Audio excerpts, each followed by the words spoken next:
happy hunting ground for yourself? Yeah, well, that's the challenge for us. The way we're approaching it, we've got a 2-game series up there. So, we'll get a good look at it this weekend. It's a different sort of ground, still long, but it's a little bit more narrow. So, it doesn't change your ball movement so much. But, we want to go and have a really good performance there this weekend. It's definitely not queuing the rack, try and play bruise-free footy. We've got to, want to get some momentum and have a good performance on that ground, knowing that we're going back there the week after. So it's game 1 of a 2-game series against Lonnie. With the dimensions, in training, do you sort of shape the twin ovals to match that for practice and things like that? Or? Yeah, it's something we've done in the past, especially when we've played against North Hobart, because obviously the dimensions in North Hobart are a little bit smaller, where we'll bring the boundary in. So we'll look to do that next week. Sort of when we go into our match sim, we'll approach this week as per normal. So have a good look at it on Saturday as well, and see how we go, and review that game pretty strongly in terms of what are the good areas to get the ball, where you can attack from as well. So it's probably that. It's a blessing in disguise, I think, going up there this week is, it's that full dress rehearsal on the ground that we're actually going to play that first final on. Win, lose or draw, how important is it to make sure that you put in a good performance and say, like, when you're going back up for that final, the guys aren't thinking, oh crap, no, if you get belted or something like that? Yeah, it's an interesting one, and especially how to approach it. How are both teams going to approach it? If anyone's got a niggle or if anyone's sick, we'd be silly to risk anyone in this situation. So you don't even know what the final 22 is going to look like for this weekend. But I think that's your point's the right one. Is we want to be competitive this weekend. If it is win, lose or draw, whatever the result may be, just really get used to the environment. So treat that change room like it's our home change room where you're going to sit next week. Start to get your mind right as to what next week, big picture wise, looks like too. So, competitive performance is important because, we can't shy away from the fact we haven't been great up at Windsor Park, especially since I've coached the club. So, we've got to put some demons to rest with elements of our performance this week so we can really attack the week after with a really positive, strong mindset. Do you change the way you go about it in order to try and correct some of those things, whether it be preparation? I think you might have said last time you tried something different, but is that this week where you try and get it so you can bed it down for the final? It's a funny one. In terms of our travel, we're going to travel a little bit differently in terms of our timelines and what we do, and when we get to the ground looking towards what next week will look like. In terms of game style or things like that, I think probably both teams are probably going to play their cards a bit close to their chest in terms of not trying something that we might want to do the week after, and we've been thinking about that and looking at that, and we've been training a couple of things, but we probably, you want to keep it in your back pocket potentially because it's a really odd situation, going into playing last round and then you're playing the same team the next week on the same ground. So we'll just go. I think this week really will be about playing our way, getting some things right. We want to get a bit more of our ball movement back. We probably weren't aggressive enough last week against Clarence or played the way that we have been playing, especially offensively. Defensively, you might look at a couple of matchups here and there, try a few different things. One quarter it might be one guy, one quarter it might be the next one, just to see if something does work or something you try something different. But yeah, I think both teams will probably go out and just more concentrate on themselves this weekend and try and play their way to gather some momentum as well going into an elimination final. So game last week when you should have taken care of on the even finals? Yeah, it was a bit of a weird form. I thought it was probably, I think Jez said in his post-match that we seemed a bit off. We didn't really, we didn't have our normal energy or our normal spark. Pleasing thing was we kicked straight that week, and that kept us in the game, and that gave us an opportunity to pinch it at the end, which we probably didn't deserve to because Clarence played really well. Their ball movement was great. We didn't defend the ground the way that we'd planned to, or the previous 2 times we'd played against Clarence as well. So pleasing that we didn't play great and had a chance to win it at the end, but it would have been good to pinch it as well for mindset and that. So, we've got that belief that when things aren't going well, we hang in the game, we grind away that you can. But also pleasing that things weren't going well where we didn't get blown out, which I think has happened in the past. even Glenorchy a couple of weeks before, where we were in control of the game, they get 2 or 3 goals in a row in the third quarter and our head started to drop a little bit. But we really played it out and kept coming in the last quarter, which was pleasing. So that's that sort of positive thing that we can take from it without getting the result. Given all the other clubs would have had recent finals experience, how tough a proposition is it for you as a coach to get the group up to that challenge of those big games, given how unfamiliar the territory is for the club? Yeah, I was thinking about that during the week when you reflect on the season, and I think finals footy, it's not this magical world where if you've never been there before you can't compete. It's still a game of football at the end of the day. But also when you look at our list, Kieran Lovell's won a VFL premiership, Ryan Matthews has won a NEFL premiership, Sam Rice has won a TSL premiership with Burnie, Jared Drew played in the flag with Burnie in the NWFL. So MD's played some big time finals for Port Melbourne in the VFL. So there's half a dozen guys who've got experience in that situation, and then other guys like, Lockie Clifford, Lockie Griggs, those guys have played in big time academy games like Mariners games against TAC Cup teams or against Vic Metro, those sorts of teams. So I think in the list we've got experience in those moments, and I think it's going to be up to those guys and our leaders to guide them along over the course of the next week. I think we got a really good grounding in last week as well for some of our guys, because last week was built up as a really big game. It was a really big occasion. It was an emotional occasion for us. So they've sort of been in that fire where the game's sort of been built up and there's a lot of pressure on it. So hopefully that stands them in good stead as well. But I think in terms of our team and our list as a whole, there is some finals footy at state league level experience in there, which I think they're going to carry those guys along over the next 2 weeks. What was the outcome of Bo's scan?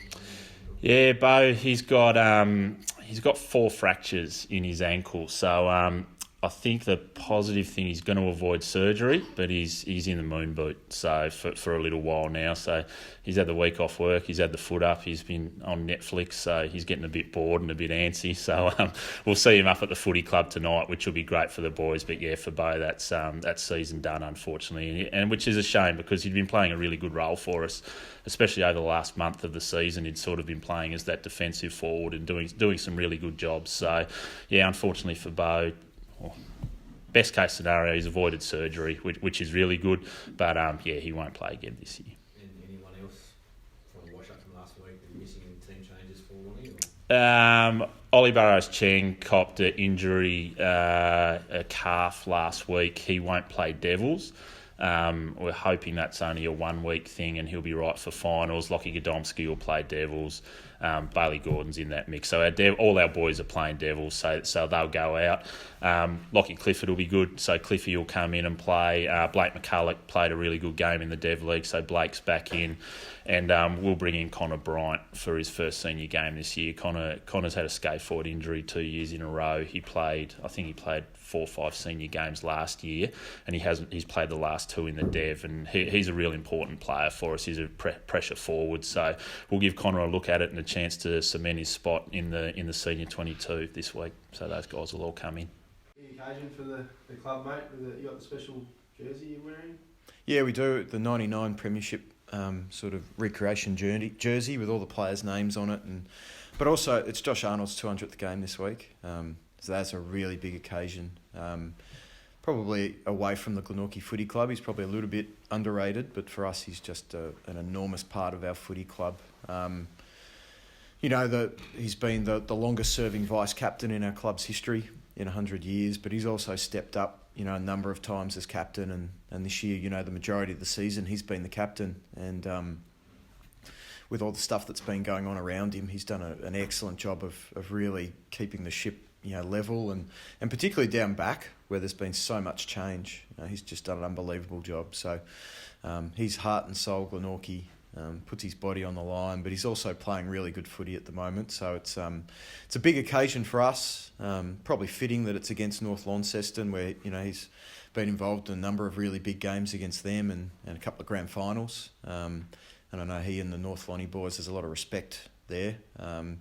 So it's important for us to really play well for him and Mark. It's a huge occasion. There's only been 19 players, or he'll be the 19th player in 100 years of Glenorchy footy to play 200 games. So it's a real achievement. A bit of a message by top tackling those guys this week, mate, in terms of, getting a bit of a mental edge over the other clubs approaching finals, do you think? No, I don't. Like, it would be really good for us to come out and play well and have a win. There's no doubt about that. But I don't know that it carries on to games afterwards. Like I've said it before, what happens in the first 5-10 minutes of a game probably can have more of an impact than what's happened, in previous clashes. And that's, for us, North Lonnie have won a few in a row against us now, but we don't sort of carry that in. We know what we need to do to play well against them. You've got to do it really well though, because they're so well drilled. They're really fit. They're really well drilled. They've got good talent. They execute well, so it's a tough ask. But that's the stuff that we pride ourselves on too. And over the last 4 or 5 weeks, we've been really building and focusing heavily on what we do, and we've made good progress. And so that's what this week's is about. Everyone's locked into their ladder position. So as Trent said before, it's more about us and what we do, and really, continuing to step that up before we go into finals. You should be calling you guys the dark horse when there's been talk of flag favouritism. It's been North Lonnie at times, and Lauderdale mainly. Is this a group that would like to surprise some people? Yeah, of course. And with it being our centenary year, like, that's huge for us. It would be just such a massive thing for the club. So many people have reconnected with the club this year. So if we could achieve that, it'd just be a great statement and reward for all those people who've made the club what it is.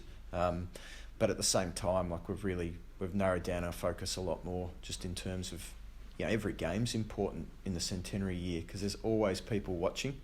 There's always people coming back to the club that you meet on the day who haven't been there for a few years or past great or whatever it is. So every time we put on, the boys put on the jersey and we all go out and represent the club, it's important that we're doing it right and making the statement to the people who've built this club that it's in good hands now. Do you hold anything back? Running obviously the final start the week after? I think it's one of those ones where, in terms of players, we've got to be smart. Are they in a position where, they can get through this game unscathed? Yep, you play. Is it a case where there's a little bit of a niggle that could potentially get worse by playing? Well, then we look at resting them. That's so. Yeah. So no, you've got to be smart. As I said, probably this week with us, it's more looking at what we do. So in terms of holding stuff back, we won't be throwing out some stuff that we might use in a final at a key moment or whatever it is. But we're certainly rolling out, the meat and veg of what we do in our game plan and trying to really do that well.